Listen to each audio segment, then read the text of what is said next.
Hello, my name is Haley Utek, and I will be presenting an analysis of Thomas More's Utopia, specifically focusing on how its so called perfect society actually contains several hidden imperfections. Utopia was written in 1515 when Thomas More was on a diplomatic mission in the Netherlands for King Henry VIII. This experience gained him knowledge on political and social systems of Europe, many of which he found deeply flawed. He was inspired by Plato's Republic, which caused him to imagine a society that turned many traditional values upside down. These would eliminate private property, share labor equally, and organize life around the good of the community. He called this place Utopia. It was a fictional island which reflected excitement and mystery based on surrounding the new world at the time. More wasn't just writing about a perfect society, he was using fiction and philosophy to point out everything that he found imperfect with today's society. In Utopia, Thomas More imagines a fictional island society where everything is designed to appear perfect. The people live communally, and there's a strong emphasis on equality and shared responsibility. The book details everything from how occupations are assigned to how slavery is regulated. While the society might look like a picture perfect piece, there are many ethical concerns underneath. These troublesome aspects are put in place as a piece of satire. They are used to reflect on real issues that occurred in the 16th century European society that he witnessed while being on a mission for King Henry VIII. My core analysis focuses on how Utopia, while often being seen as a model of perfection, actually contains many hidden moral flaws. More presents a society that looks ideal on the surface, but when we look closer, we find deep, troubling practices like the acceptance of slavery, the treatment of suicide, and the regulation of premarital intercourse. These examples challenge the idea that Utopia is truly a perfect society. I have chosen the quote premarital intercourse, if discovered and proved, brings severe punishment on both man and woman, and the guilty parties are forbidden to marry during their whole lives, unless the governor, by his pardon, remits the sentence. More, page 98. This quote about premarital intercourse shows a harsh law that punishes individuals for what is viewed as a personal choice. The irony here is that the society claims to be perfect. But if it was perfect, then there wouldn't be a punishment given for a natural human action. As seen in the previous slide, this law seems straightforward, but there are many ethical concerns that have been raised from it. An example is that in a case such as rape, where punishing both parties equally would be unjust.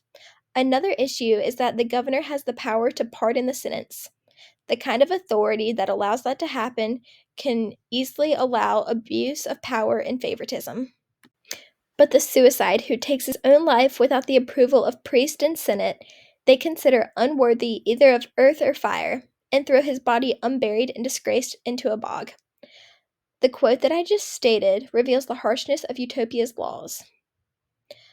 The part in the quote where it mentions the body being thrown into the bog without a burial is deeply ironic, as Utopia's society is supposed to be viewed as rational and just, but the quote shows that it has no compassion for those suffering. As seen on the slide before, the quote highlights how Utopia reflects the views of its time. Also, there's no moral reason why someone considering suicide should be denied a proper burial. Although it's not a typical traditional view, there's no moral reason why that should be denied. Lastly, people considering suicide don't typically want to openly admit their struggles, meaning the system could fail to support those most in need. The quote, in addition, slaves contribute more by their labor than by their death, and they are permanent and visible reminders that crime does not pay. More 100. In Utopia, slavery is justified as a reminder that crime does not pay. More uses satire to critique the ideas of a perfect society by showing that Utopia's reliance on extreme measures to control Utopia for the very systems it criticizes.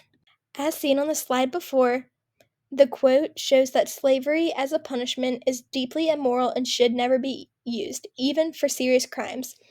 In Utopia, it's presented as a tool to benefit the country rather than its people.